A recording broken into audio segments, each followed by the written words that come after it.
ये है cloning vector. इसका एक ही काम है, हाँ, फॉरेन डीएनए को लेके जाओ।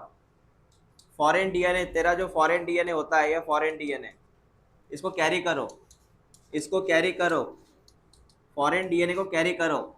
ये है तुम्हारा cloning vector, it's called as cloning vector. इसका एक ही काम है, इस फॉरेन डीएनए को कैरी करो। तो इसके बारे में क्या क्या बात की है वो देख लो।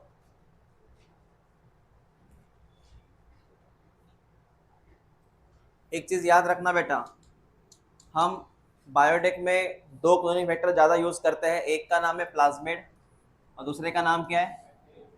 ये प्लाज्मिड या बैक्टीरियोफेज, दोनों वेक्टर में आते हैं। सर बैक्टीरियोफेज तो वायरस है। बेटा बैक्टीरियोफेज भले ही वायरस है, लेकिन उसके अंदर डीएनए है ना, ये तेरा बैक्टीरियोफेज है। ये बैक्टीरियोफेज वायरस है, लेकिन इसके अंदर डीएनए है ना, इसके अंदर क्या है, और ये वेक्टर यूज होता है। We can use as a vector, ये वेक्टर यूज होता है, हाँ, that is called as bacteriophage. तो सिंपल सी बात है, दो तरह के एग्जांपल है, एक का नाम क्या है प्लाज्मिड, दूसरे का नाम क्या है? ये मोस्ट फेमस कौन है? वेक्टर। सो इनकी एक खासियत है कि ये रेप्लिकेट होना जानते हैं। कैसे क्या, वो भी देख लो बेटा, देख ले, इधर ध्यान दे। ये है तेरा बैक्टीरिया, ये है बैक्टीरिया, ये बैक्टीरिया है। इसको तो होस्ट बोलेगा, क्या बोलेगा? होस्ट। अगर तूने एक काम किया, तूने एक प्लाज्मिड लिया, ये प्लाज्मिड तूने कहीं और से लाया, ये प्लाज्मिड तूने और कहीं से लाया। अगर ये प्लाज्मिड इस होस्ट के अंदर आता है, ये प्लाज्मिड इस होस्ट के अंदर आता है, तो ये प्लाज्मिड यहाँ पे आने के बाद खुद रेप्लिकेट हो सकता है। मैं रिपीट करता हूँ, अगर ये प्लाज्मिड इस सेल के अंदर आया, सेल का नाम क्या है? बैक्टीरिया, तो ये प्लाज्मिड यहाँ के आके खुद रेप्लिकेट हो सकता है, खुद रेप्लिकेट हो सकता है। वो बैक्टीरिया के जीनोम पे डिपेंडेंट नहीं है। ये जीनोम है बैक्टीरिया का, कौन है ये?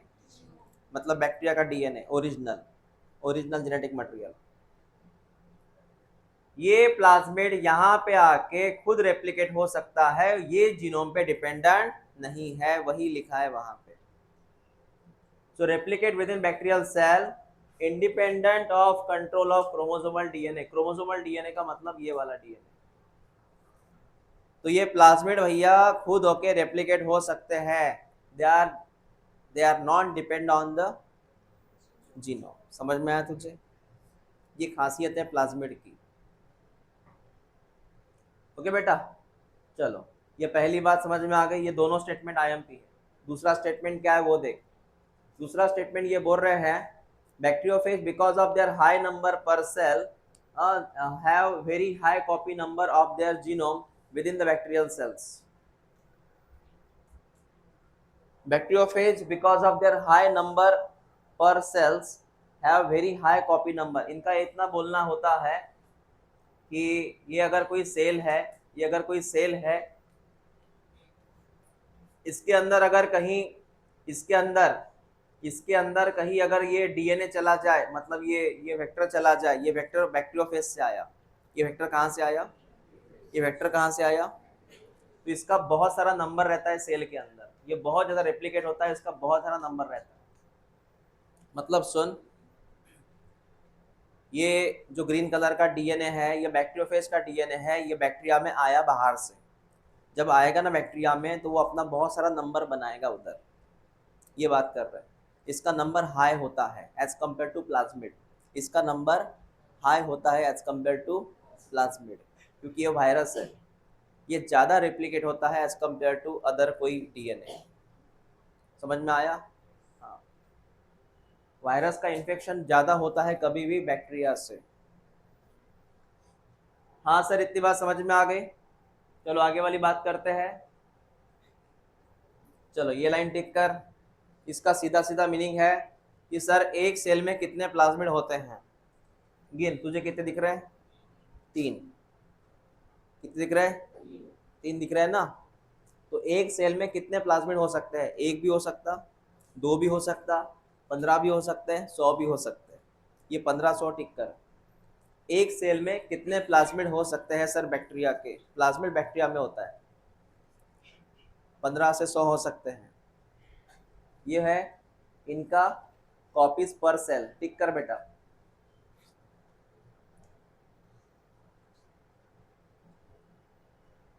ये लाइन आईएमपी है। बता एक सेल में कितने प्लाज्मिड हो सकते हैं? पहले से पढ़ना, पहले से पढ़। एक भी हो सकता है, दो भी हो सकते हैं, मैक्स टू मैक्स हुआ तो 15 भी हो सकते हैं, 100 भी हो सकते हैं, है ना। ये प्लाज्मिड नंबर है। टिक किया तूने लाइन ये। अब ये वाली कहानी सुन।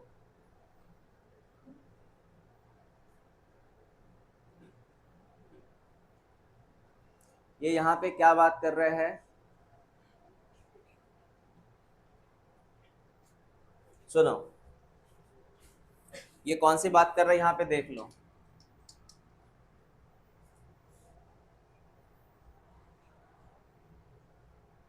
पहले मैं इसका मीनिंग समझा दूँ आपको, ये वाले स्टेटमेंट का मीनिंग समझा दूँ, क्योंकि बायोटेक में है ना मीनिंग समझना पड़ता है हर शब्द का। ये क्या बता रहा है, क्या स्टेटमेंट है इनका। इनका सीधा बोलना है बेटा, इनका सीधा ये बोलना है, तू एक वेक्टर ले। हाँ वेक्टर लिया सर, उसके अंदर फॉरेन डीएनए फिट कर दे। हाँ किया सर।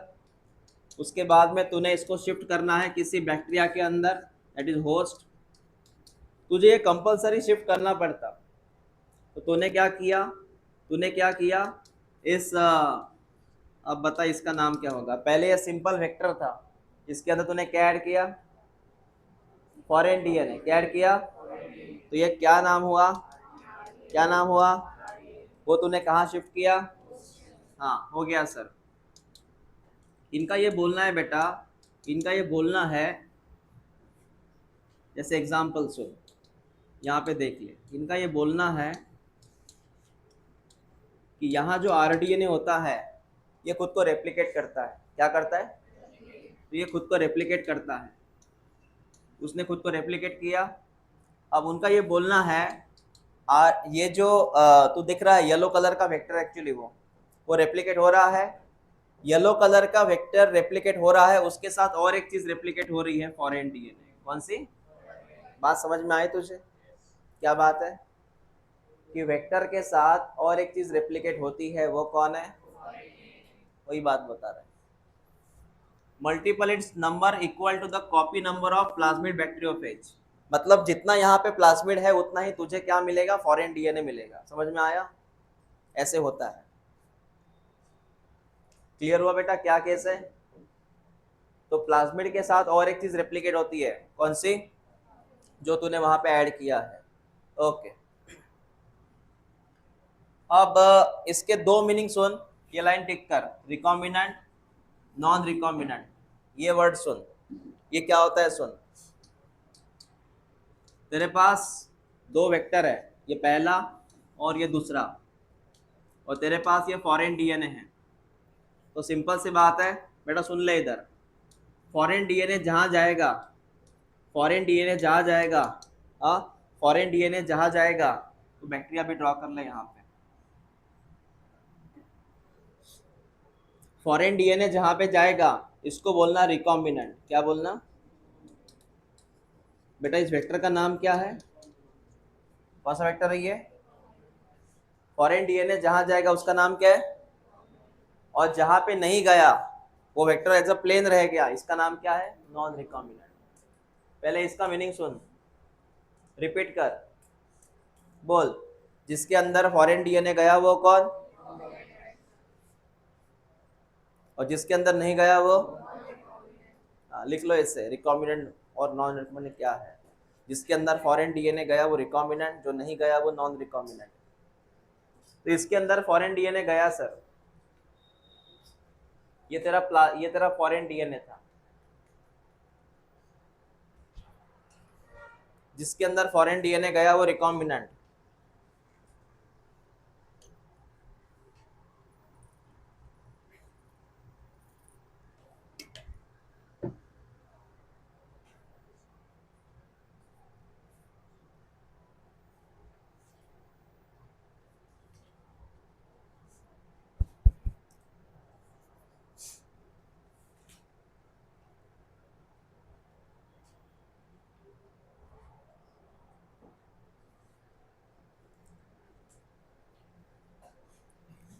समझा है क्या था? और पता है तुझे सिलेक्ट करना पड़ता है, मतलब नहीं समझा सर, मतलब समझाते बेटा, ध्यान दे इधर। तूने एक पेट्री प्लेट लिया, तूने एक बड़ी सी प्लेट लिया, तूने ना बेटा एक प्लेट लिया, ये तूने एक प्लेट लिया, इस प्लेट के अंदर तूने ना वेक्टर रखे, सिर्फ मैं वेक्टर की बात करूंगा फिलहाल, मैं फिलहाल बैक्टीरिया की बात नहीं करूंगा। तूने वेक्टर रख दिए यहाँ पे, तूने क्या रख दिए? वेक्टर। तूने पेट्री प्लेट लिया, पेट्री डिश पता है ना, वहाँ बैक्टीरिया कल्चर करते हैं अपन, ग्रो करते हैं। तूने एक पेट्री प्लेट लिया, उसके अंदर तूने वेक्टर छोड़ दिया, सिर्फ वेक्टर है वो, नॉर्मल वेक्टर है वो, नॉर्मल। बाद में तूने क्या किया, उसके अंदर फॉरेन डीएनए छोड़ दिया, इसके अंदर तूने प्लेट में फॉरेन डीएनए छोड़ दिया। क्या छोड़ दिया? Foreign DNA. ऐसे 2 फॉरेन डीएनए छोड़ दिए, छोड़ दिए तूने फॉरेन डीएनए। अब ये फॉरेन डीएनए उनकी मर्जी से, उनके अकॉर्डिंग कहीं ना कहीं जाएंगे। ये फॉरेन डीएनए तुम्हारे मर्जी से नहीं, वहां पे तूने कौन सा आरई यूज किया, रिस्ट्रिक्शन एंजाइम कौन सा है, उसके हिसाब से जाएंगे।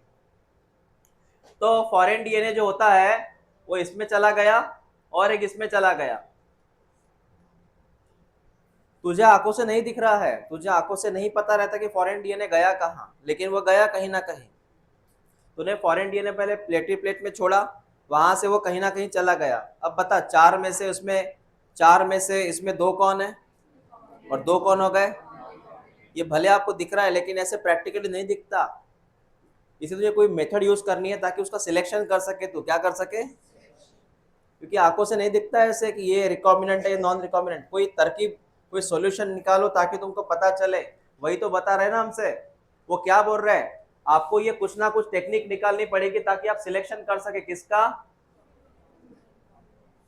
क्योंकि प्लेट में से मुझे रिकॉम्बिनेंट नॉन रिकॉम्बिनेंट बाहर निकालना है, तो मुझे कोई तरकीब सोचनी पड़ेगी। ऐसा नहीं होता मुझे आंखों से दिख रहा है, अरे ये तो रिकॉम्बिनेंट है, चल बाहर निकाल इसको, ऐसा नहीं होता, नहीं होता है। कोई सॉल्यूशन मिलना चाहिए मुझे, तो तुझे सिलेक्ट करना है इसमें रिकॉम्बिनेंट नॉन रिकॉम्बिनेंट कौन है। ओके, ये बात कर रहे हैं वो। चलो वो हो गया कंसेप्ट। ये सबसे आईएमपी डायग्राम है और इसके पॉइंट्स भी। अब ये है एज अ वेक्टर, ये है वेक्टर, हाँ, और इसका एग्जांपल दिया है यहाँ पे। उस वेक्टर का नाम है प्लाज्मिड। क्या नाम है इसका? हाँ, प्लाज्मिड। पूरा नाम है PBr322, PBr322 प्लाज्मिड का नाम है। हम पढ़ने जा रहे हैं वेक्टर। कौन सा वेक्टर बेटा? प्लाज्मिड। नाम क्या उसका? सबसे आईएमपी है ये। तो सर ये जो प्लाज्मिड है इसको बनाया गया, हाँ बेटा बनाया गया। कैसे?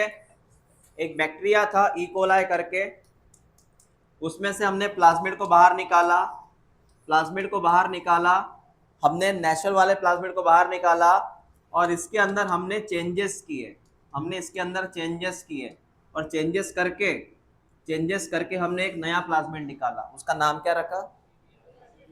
ये मॉडिफाइड प्लाज्मिड है। कौन है ये? हाँ, जैसे तुम शोरूम से एक व्हीकल लाते हो, 4 व्हीलर 2 व्हीलर, घर में शोरूम से व्हीकल लाते हो, और घर में लाने के बाद जैसे कार डेकोर होता है, मोटरसाइकिल डेकोर होता है, वहाँ जाके उसको आप सजाते हो, अलग अलग इंस्ट्रूमेंट लगाते हो, तो आपने क्या किया? उसको मॉडिफाइड कर दिया बेटा, है ना? हाँ, so it's a modified plasmid. नाम क्या इसका? अब सुन मेरी बात, यहाँ पे P का मतलब है प्लाज्मिड, हाँ, B का मतलब है बॉलीवर, बॉलीवर साइंटिस्ट का नाम है, R का मतलब है रोड्रिग्यूज, और ये जो है 322 ये उसका नंबर है, ये है उसका नंबर, 322 उसका नंबर है बेटा, लिख लो। बॉलीवर रोड्रिग्यूज 322 नंबर है उसका।